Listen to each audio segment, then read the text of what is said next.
ಒಬ್ಬ ತಾಯಿಯಾಗಿ ಮಾತಾಡಲೋ ಅಥವಾ ಕರ್ನಾಟಕ ರಾಜ್ಯದ ಒಬ್ಬ ಮಂತ್ರಿಯಾಗಿ ಮಾತಾಡಲೋ? ಜೋರಾಗಿ ಹೇಳ್ಬೇಕು. ನೀವು ಹೆಂಗೆ ಹೇಳ್ತಾರೆ हंगे ಕೇಳಿ. ताई सांगा मला, एक आई होऊन बोलायचं, भाषण करायचं, या एक राज्याचं मंत्री होऊन भाषण करायचं? आई पाहिजे.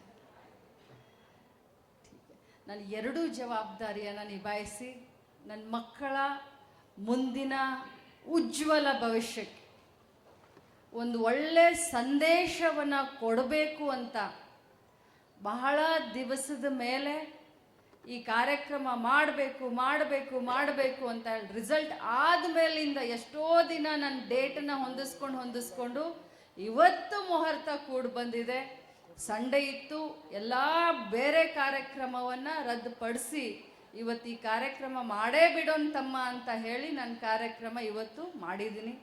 ಮೊದಲನೇದಾಗಿ ನನ್ನೆಲ್ಲ ಮಕ್ಕಳಿಗೆ, ನನ್ನೆಲ್ಲ ಪಾಲಕರಿಗೆ ತಮ್ಮ ಈ ಒಂದು ಸಾಧನೆಗೋಸ್ಕರ ಅಭಿನಂದನೆಯನ್ನು ಸಲ್ಲಿಸಲಿಕ್ಕೆ ನಾನು ಬಯಸ್ತೇನೆ.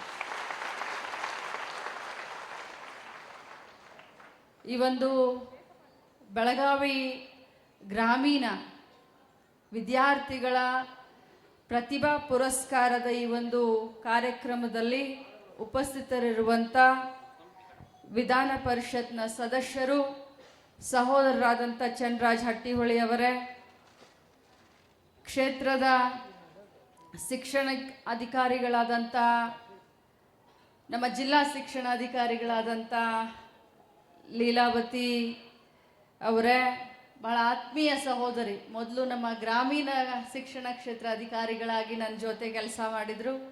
ಈಗ ನಾನು MLA ಇದ್ದಾಗ ನನ್ನ ಕ್ಷೇತ್ರಕ್ಕಿದ್ರು, ನಾನೀಗ ಮಂತ್ರಿ ಆದಮೇಲೆ ಅವ್ರಿಗೂ ಕೂಡ ಅಪ್ಗ್ರೇಡೇಷನ್, ಅವ್ರಿಗೂ ಕೂಡ ಪ್ರಮೋಷನ್ ಸಿಕ್ಕಿದೆ.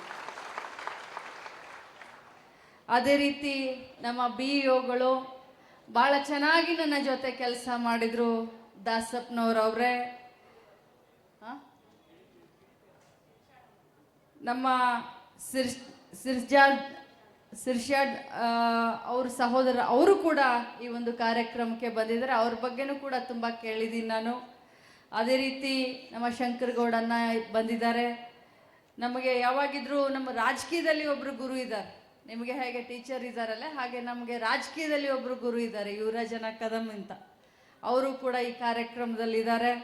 ನಾಗೇಶಣ್ಣ ದೇಸಾಯಿ ಅವರೇ, ನಮ್ಮ CPI ಅವರಿದ್ದಾರೆ, ಔಟಿ ಅವರು, ಸುರೇಶ್ ಇಟ್ಗಿ ಅವರು, ಮನೋಹರ್ ಬೆಳಗಾಂಕರ್, ಬಾಳುವನ್ನ ದೇಸೂರ್ಕರ್ ಅವರು, ಗೌಸ್ ಜಾಲಿಕೋಪ್, ರಮೇಶ್ ಪಾಟೀಲ್ ಅವರು ಬಂದಿದ್ದಾರೆ, ಮಹೇಶ್ ಕೋಲ್ಕರ್ ಅವರು, ಶಿವಾಜಿಯನ್ನ ಬೋಕಡೆ, ಪ್ರಕಾಶ್ ಗೌಡ್ರು, ರವೀಂದ್ರ ಮೇಳೆದು, ಮನ್ಸೂರ್ ಅಲಿ ಅತ್ತಾರ್, ಸುರೇಶ್ ಗೌಡ್ರು, ಗಾಯತ್ರಿ ಪಾಟೀಲ್, MY ಪಾಟೀಲ್, ಬಹಳಷ್ಟು ಜನ ಇದ್ದಾರೆ. ಎಲ್ಲದಕ್ಕಿಂತ ಜಾಸ್ತಿ ನನ್ನ ಆತ್ಮೀಯ ಮಕ್ಕಳು, ನನ್ನ ಆತ್ಮೀಯ ಮಾಧ್ಯಮದ ಎಲ್ಲ ನನ್ನ ಸಹೋದರರು ಬಂದಿದ್ದಾರೆ.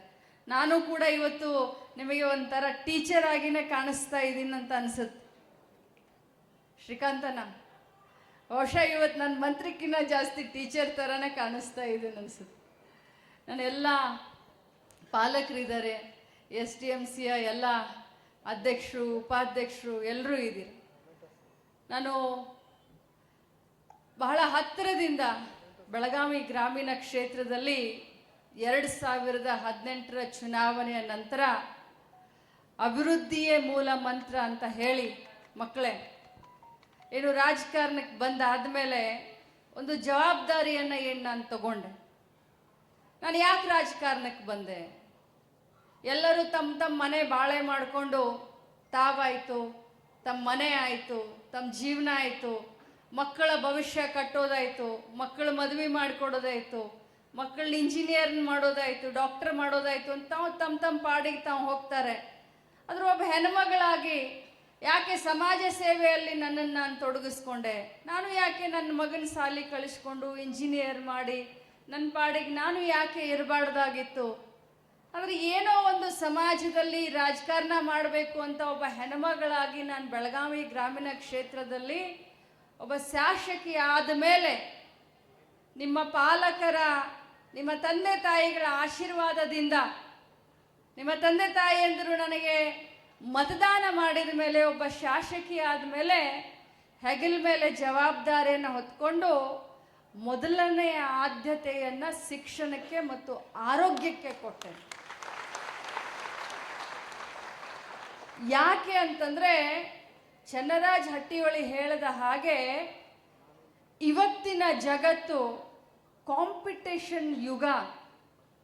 ಇವತ್ತು ಒಬ್ಬ ಪ್ಯೂನ್ ಆಗಲಿ ಅಥವಾ ಈ ರಾಷ್ಟ್ರದ ಈ ಭಾರತ ದೇಶದ ಅತ್ಯುನ್ನತ ಹುದ್ದೆಯಲ್ಲಿ ಇದ್ದಂಥ ಒಬ್ಬ ರಾಷ್ಟ್ರಪತಿಯಾಗಲಿ, ಒಬ್ಬ ಪ್ಯೂನ್ ಆಗಲಿ ಅಥವಾ ಒಬ್ಬ ರಾಷ್ಟ್ರಪತಿ ಆಗಲಿ, ಬಯಸೋದು ಅಥವಾ ಕನಸು ಕಾಣೋದು ತನ್ನ ಮಗ ಅಥವಾ ಮಗಳು ಅತ್ಯುನ್ನತ ಶಿಕ್ಷಣವನ್ನು ಕಲಿಬೇಕು, ಒಳ್ಳೆ ಸ್ಕೂಲ್ನಲ್ಲಿ ವಿದ್ಯಾಭ್ಯಾಸವನ್ನು ಮಾಡಬೇಕು, ಒಳ್ಳೆ ಅಂಕವನ್ನು ಗಳಿಸಬೇಕು, ಶಾಲೆಗೆ ಕಾಲೇಜಕ್ಕೆ ಪ್ರತಿಶತ 99% ಬಂದು ಉತ್ತಮವಾದಂಥ ಸರ್ಕಾರಿ ನೌಕರಿಯನ್ನು ತೆಗೆದುಕೊಳ್ಬೇಕು.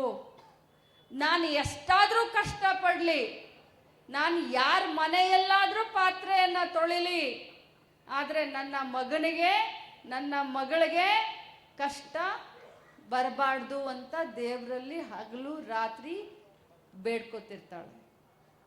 ತಾನು ಮಾತ್ರ ಮಳೆಯಲ್ಲಿ ಬಿಸಿಲಲ್ಲಿ ಚಳಿಯಲ್ಲಿ ಕೆಲಸ ಮಾಡ್ತಾಳೆ ತಂದೆ ತಾಯಂದ್ರು, ಆದರೆ ಮಕ್ಕಳಿಗೆ ಮಾತ್ರ ಒಳ್ಳೆ ಜೀವನ ಇರ್ಲಪ್ಪ ಭಗವಂತ ಅಂತ ಹೇಳ್ತಾರೆ. ಇಲ್ಲಿ ಜನ ಪಾಲಕರು ಕೂತ್ಕೊಂಡಿದಾರಲ್ಲ ಮಕ್ಕಳೇ, ನಮ್ಮ ಅವ್ವ ಅಪ್ಪನ ಹಿಡ್ಕೊಂಡು ಹೇಳ್ತಾ ಇದ್ದೀವಿ.